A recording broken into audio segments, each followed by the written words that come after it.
And ladies and gentlemen, we are going to end off the show with one of my favorite segments of all time. It's called a Take for 99, where we give you a very expensive take for a cheap price in all of sports.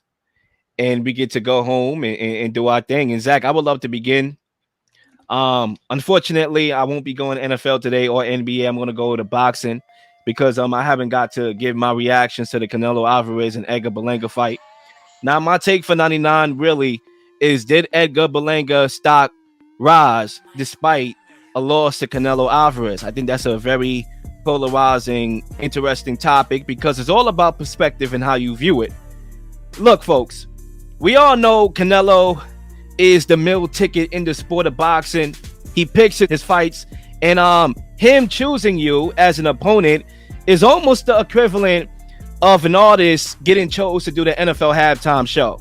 Literally, you get to showcase your skills to a larger audience, right? And in this fight against Edgar Berlanga, I thought Edgar showed toughness, great punch resistance, displayed the jab, the active jab that he activated, and most importantly, he gained experience fighting Canelo, Canelo dropped him in the third round. Okay. And obviously he fought back. I think it was a left hook that caught him with a sharp left hook to the chin that caught Berlanga in the third round, and then he was able to fight back and obviously survive. However, you look at the other side of the spectrum, and Berlanga looked scared to throw his power shots with fear of being countered by Canelo, especially after that round 3 knockdown. Now, the narrative that people ran with after that fight is that Edgar is a warrior because he went 12 rounds with Canelo, when he really fought safe, okay, after the round 3 knockdown, when really Jaime Munguia, okay, won a couple rounds at least. Did like 3 or 4 rounds Jaime Munguia won against Canelo. The early rounds he won, okay, before he got caught as well, and that kind of altered the way how he fought as well. But when do we start literally holding these guys accountable? Let's start off with Edgar Berlanga, who ballooned up to 193 pounds in a fight in which, you got Canelo, who's a powerful puncher. You could argue that's why he was able to take the punch. He was a cruiserweight in the ring, okay? Now, the question is, okay, did Edgar Berlanga's stock rise after the loss to Canelo? Okay, and did Edgar Berlanga ballooning up to 193 eliminates any excuses that Canelo has been making for not fighting David Benavidez? 20 more pounds, huh? You fought a guy that was a cruiserweight, buddy. Okay, when are we going to start to hold these guys accountable? Okay, I am tired of watching a Canelo fight. And the reason why I'm tired of watching a Canelo fight is because it's the same simulation over and over again. Post Bivol, okay, he's fighting lower opposition. Okay, each fighter after Bivol, Triple G, 3, John Ryder, okay, Charlo, Munguia, Berlanga, and they each took moral victory laps because they went the distance. I survived Canelo. I didn't get knocked out. No, I don't want to see that. I want to see a fight that is going to be a challenge for Canelo. A guy like David Benavidez. Hell, I even take the Bud fight, even though I don't even want to see that. I'll take it because Bud is a guy that you really can't count out, even though I think Canelo's too big for him. Okay, I want to see the Mexican monster. I want to see the young bull. I want to see the passing of the torch.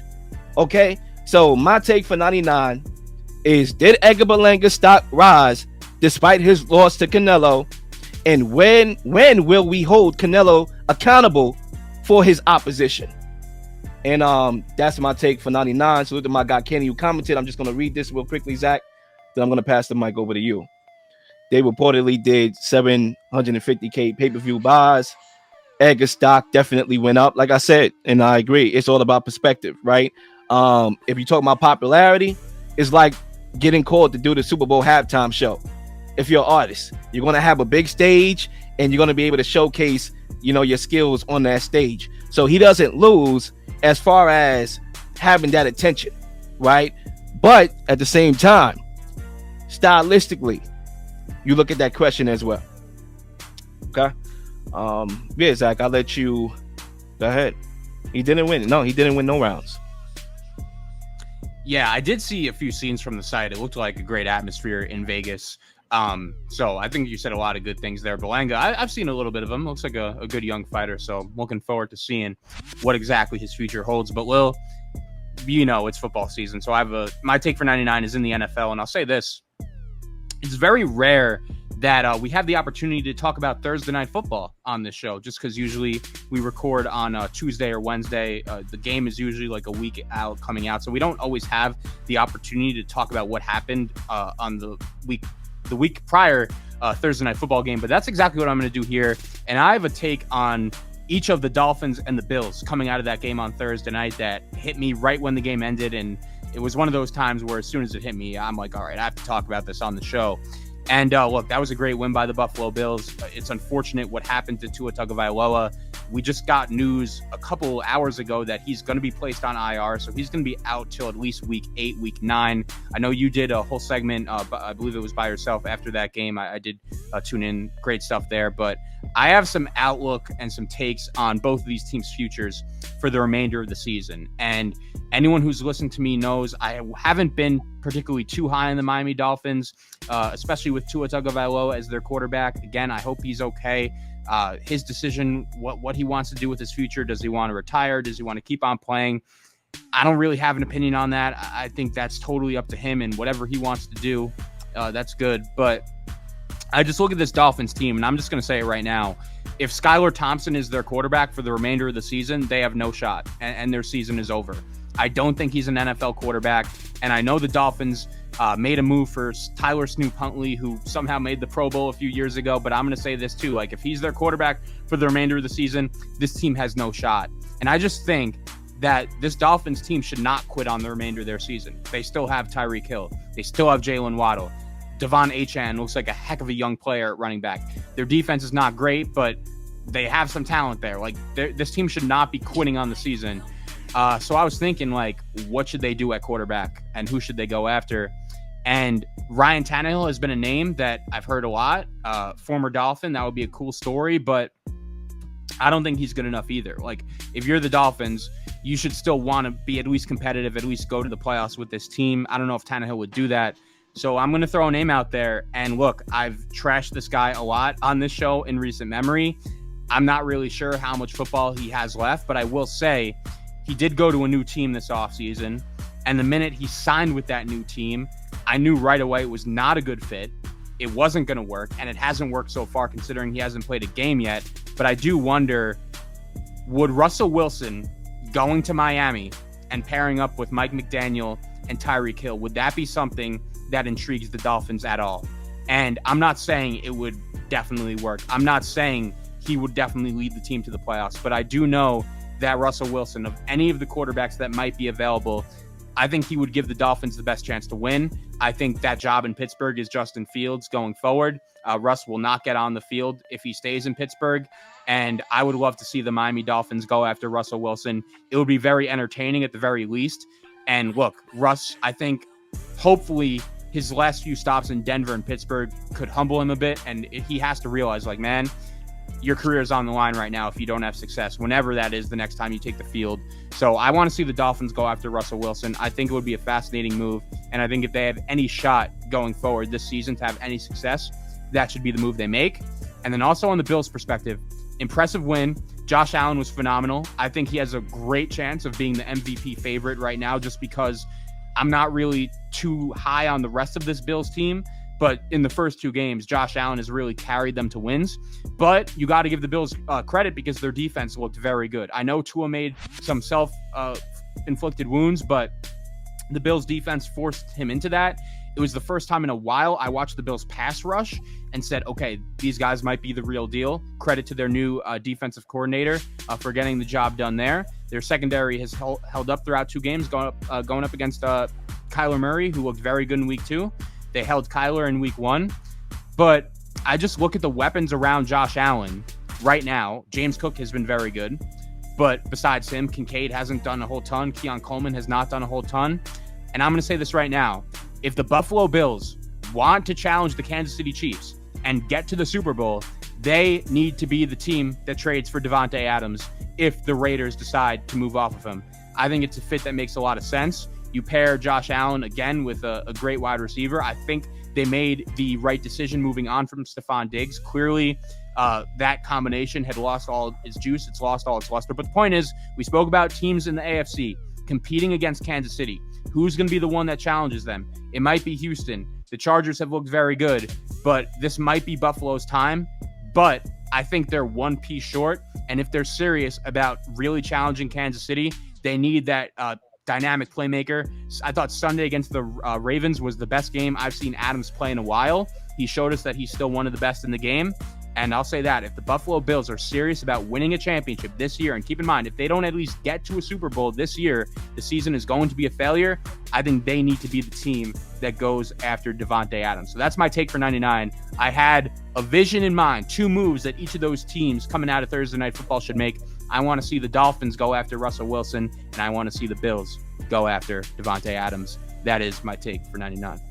No, it's a good take. I think it deserves a response. I'm headed for time, so I'm going to make this very quick. I'm going to try to kill 2 birds with 1 stone. And no, I'm not going to eat the birds because I don't eat the birds, and I damn sure don't eat cats and daggone dogs like how they doing in Ohio, with all due respect. But anyway, in regards to the Dolphins, I think the season really rides on Tua.